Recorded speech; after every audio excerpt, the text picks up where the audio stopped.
I've just created a hollow form vessel here with a fairly large mouth opening so we can see what's going on. And I want to talk about tool control. And it doesn't matter what boring bar you're using, what system you're using, but tool control is really important to prevent vibration while we're working inside the hollow form.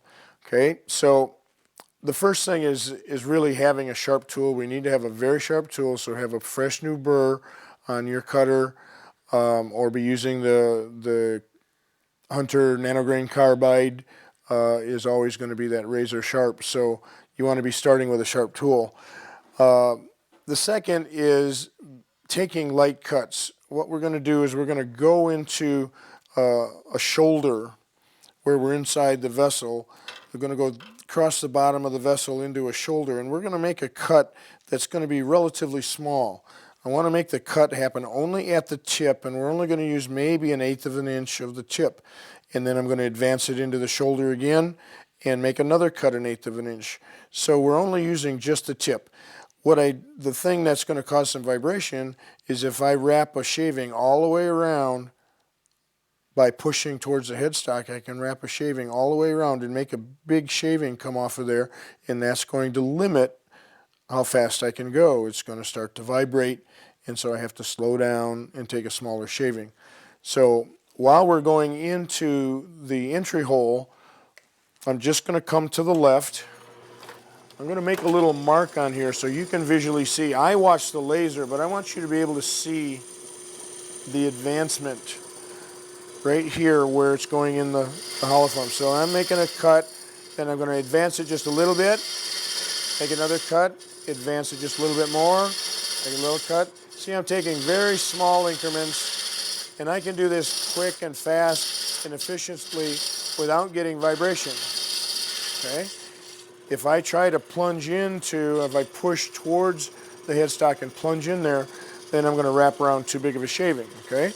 Now, once I get deeper and deeper into the vessel, the boring bar wants to start to vibrate. So one of the tricks is to pull the camera back a little bit, is I'm going to put my elbow on here and my hand back here so that I give a little bit of a mass. I give a little bit of a weight to the back end of the boring bar. All of the forces are at the tip pulling it down. I'm going to hold the back end stable, and then I can get more aggressive. I can start pushing harder if I want to go faster and faster, because I've dampened the vibration a little bit with my hands. Now when I come to undercutting the shoulder and working in the more bulbous areas, I swing the handle way away from me, and now what's the efficient cut is going to be pulling it towards my tummy. Okay?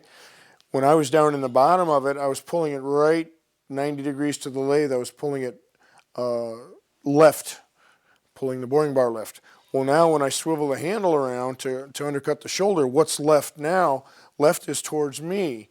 So I'm going to come in and start to make little notches to the left, to the left, to the left, to the left, to the left. Okay? So it's to the left of the cutter, not the left of the boring bar or left of the lathe. That's going to give you the small incremental cuts. And after you've been doing this for a while, you can really start to make those cuts quickly and efficiently.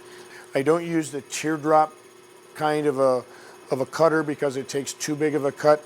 In fact, I've used all the different size cutters, the 1/4 inch, 3/8, 1/2 inch, whatever, and they all get vibration issues because they're too big. And I always go back to the 3/16 small cutter.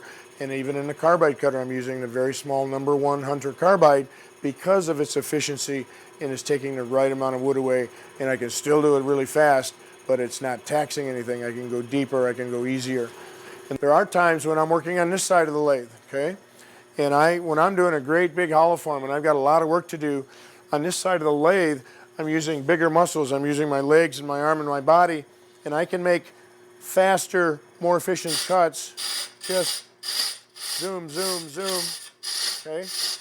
When I'm in a hurry, there's many times when I'm working on this side of the lathe, And then when I go to measure and put the laser on, I have to stand over on the other side of the lathe, and then I'm just going to use my fingertips to watch the laser disappear. So work efficiently. You can still work fast and aggressively, but you don't want to cause vibration. Vibration is the enemy. We don't want to go there.